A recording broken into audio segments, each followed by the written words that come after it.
Yogyakarta merupakan ibu kota perjuangan.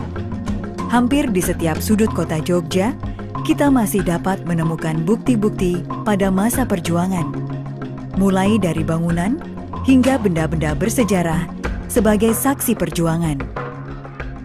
Bukti yang semakin meyakinkan adalah Yogyakarta pernah menjadi ibu kota Republik Indonesia, di mana pada saat itu Belanda melancarkan agresi militer kedua, hingga dicetuskanlah Perang Gerilya dan akhirnya dilancarkan Serangan Umum 1 Maret 1949. Perang Gerilya tidak lepas dari peran Panglima Besar Jenderal Sudirman.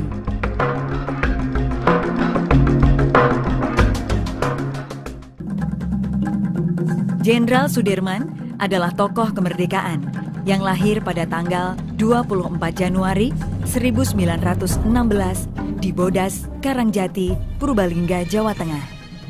Ayah Sudirman adalah seorang pekerja pabrik gula di Kalibagor yang bernama Karsit Kartowiroji dan ibu bernama Siem yang masih keturunan Wedana dari Rembang. Pada usia 8 tahun, Sudirman kecil diangkat anak oleh Raden Cokro Sumonario, seorang asisten Wedana di Rembang. Sudirman menempuh pendidikan di Hollands Indisch School atau HIS, yaitu sekolah rendah dengan bahasa pengantar bahasa Belanda di Purworejo. Setelah lulus, melanjutkan ke sekolah taman siswa, kemudian menempuh sekolah guru di HIK Muhammadiyah Surakarta. Meskipun tidak lulus, Sudirman menjadi guru HIS Muhammadiyah di Cilacap. Karir kemiliteran dimulai pada tahun 1943. Saat itu, Sudirman menjadi anggota pembela tanah air atau disebut PETA. Setelah selesai pelatihan di Bogor, Sudirman mendapatkan pangkat Sodanco dan menjadi komandan batalion PETA di Kroya, Jawa Tengah. Setelah Indonesia merdeka, Sudirman bergabung menjadi Tentara Keamanan Rakyat atau TKR. Saat menjadi anggota TKR, Sudirman berhasil merebut senjata pasukan Jepang dalam pertempuran di Banyumas, Jawa Tengah. Karena kepiawaiannya dalam bidang militer, Sudirman diangkat sebagai Panglima Divisi 5 TKR dengan pangkat Kolonel. Perang besar pertama yang dipimpin Sudirman adalah perang melawan tentara Inggris dan Nika Belanda pada bulan November hingga Desember tahun 1945 yang dikenal dengan Pertempuran Palagan Ambarawa. Pertempuran berakhir dengan kemenangan.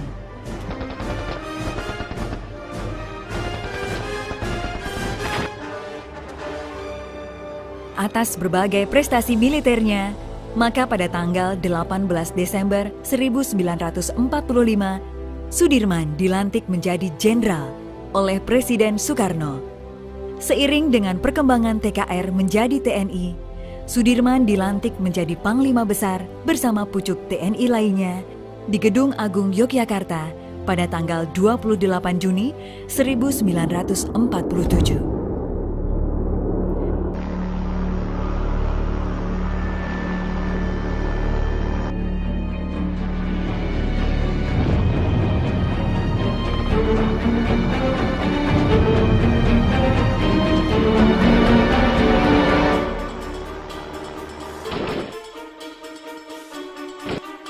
Pada masa agresi militer Belanda kedua atau yang dikenal kalau di sekarang itu adalah masa perang kemerdekaan kedua, yaitu masuknya tentara Belanda pada 19 Desember 48. Nah, ini satu hal yang penting pernyataan Pak Dirman waktu berembuk dengan Bung Karno.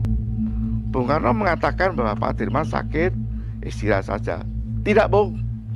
Saya tetap bersatu dengan rakyat, karena sesuai dengan ucapan saya harus bergabung dengan rakyat menentukan kemerdekaan Indonesia. Ketika penyakit tuberkulosis semakin parah, pada tanggal 19 Desember 1948, Belanda menguasai Yogyakarta dan menangkap para pemimpin negara. Dari rumahnya di Bintaran, Panglima Besar Jenderal Sudirman terus memperhatikan pesawat-pesawat Belanda yang terus mengobrol tembakan. Karena khawatir Belanda menyerang kediaman Jenderal Sudirman, maka Dr. Suwondo menyarankan Panglima Besar Sudirman meninggalkan kota Yogyakarta. Setelah membakar semua dokumen yang ada, perjalanan gerilya dimulai dari kediaman Panglima Besar Jenderal Sudirman menuju Kadipaten dan dilanjutkan ke Kretek Bantul. Begitu beliau mengatakan saya harus menentukan perang gerilya, otomatis harus bergerilya di wilayah pedesaan. Jadi pertama kali ke selatan, Kretek, lalu ke selatan lagi Jalan Parangtritis, Imogiri, baru naik. Karena sakit yang diderita, tidak memungkinkan sang jenderal berjalan kaki. Untuk tetap melanjutkan gerilya, Panglima Besar Jenderal Sudirman ditandu oleh para pengikut setianya. Setelah dari Imogiri, naik ke Panggang. Perjalanan dilanjutkan menuju Palihan Gunung Kidul dengan menggunakan dokar.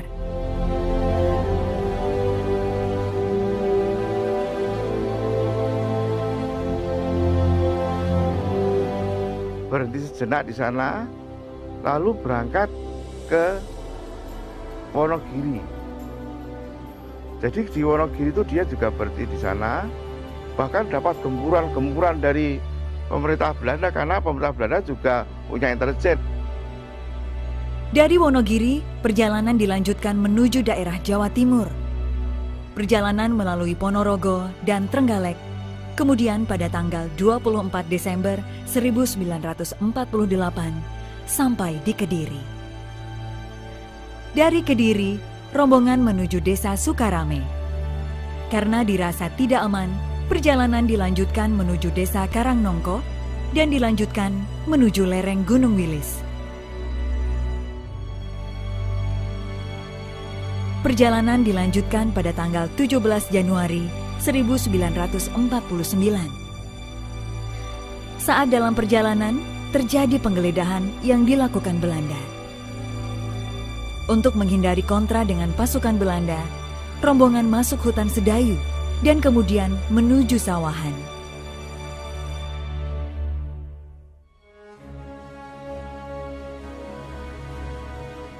Selama dalam perjalanan gerilya, Jenderal Sudirman memakai nama samaran Bapak Gede Abdullah Lelono Putro atau Pak D.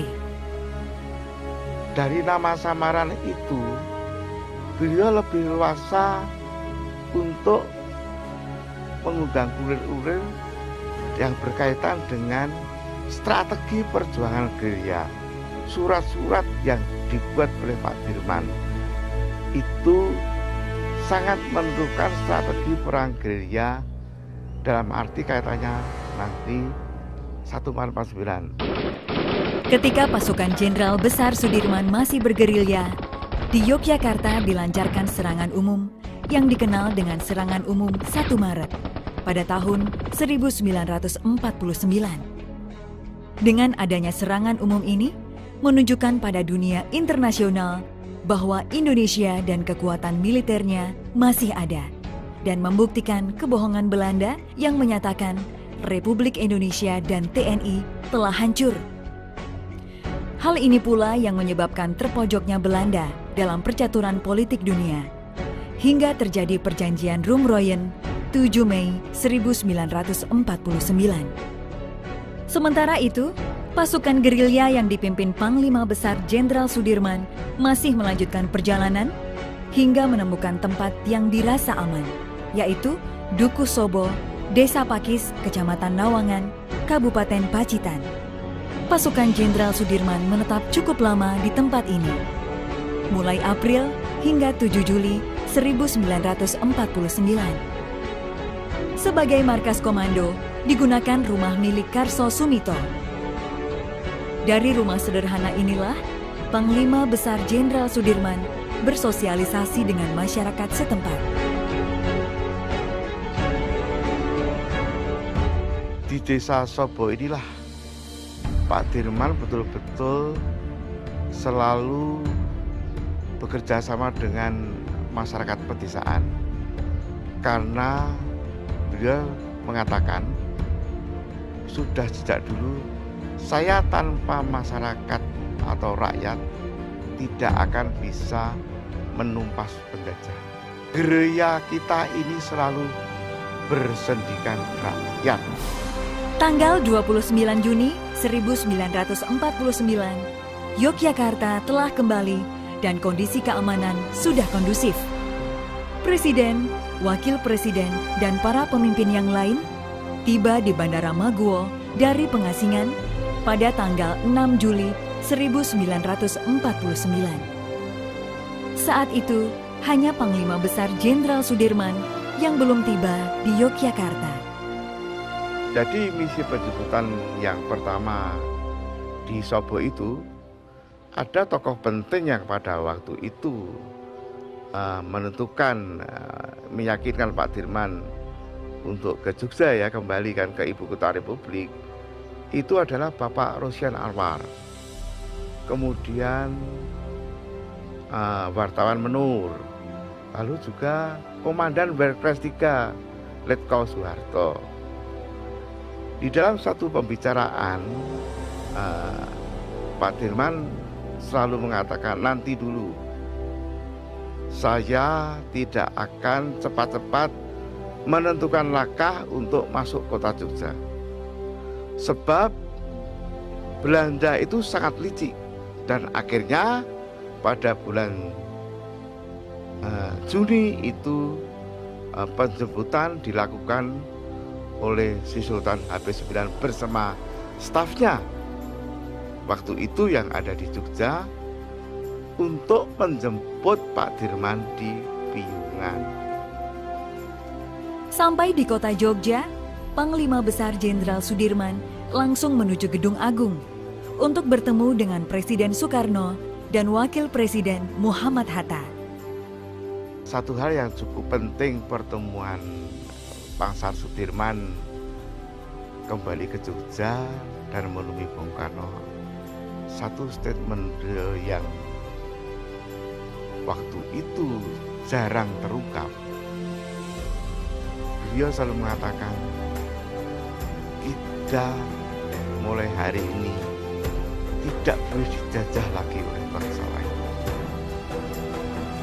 Jadi kita harus 100% merdeka dan berdaulat penuh.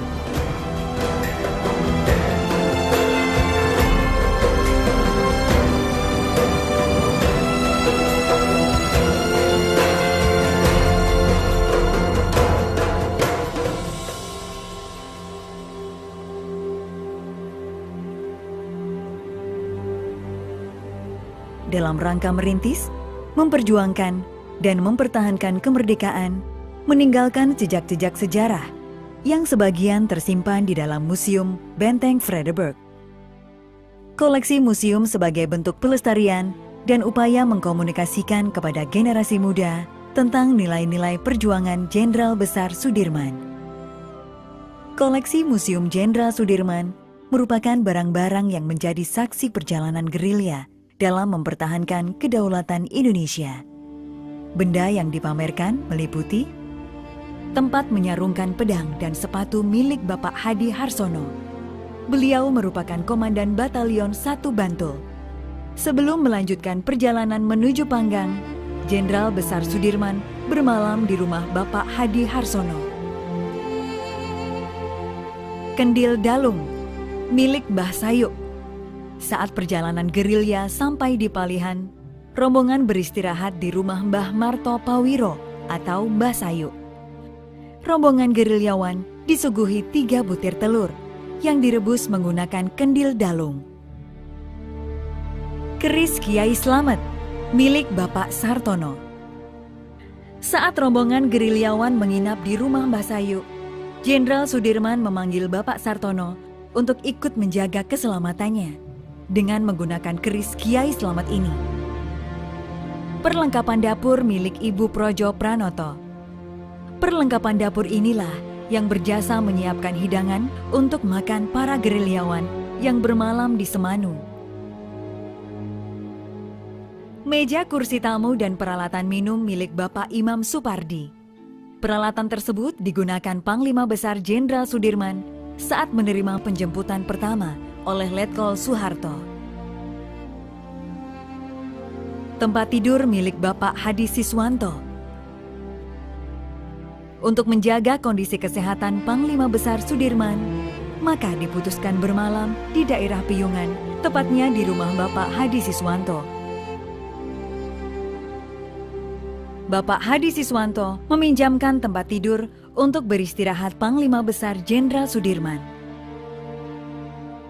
Meja dan kursi tamu milik Bapak Sumarjono BA. Sebelum masuk kota Yogyakarta, rombongan beristirahat di Piyungan, di rumah Bapak Sumarjono. Dengan menggunakan meja kursi inilah, Panglima Besar Jenderal Sudirman beristirahat sebelum bertolak ke kota Yogyakarta.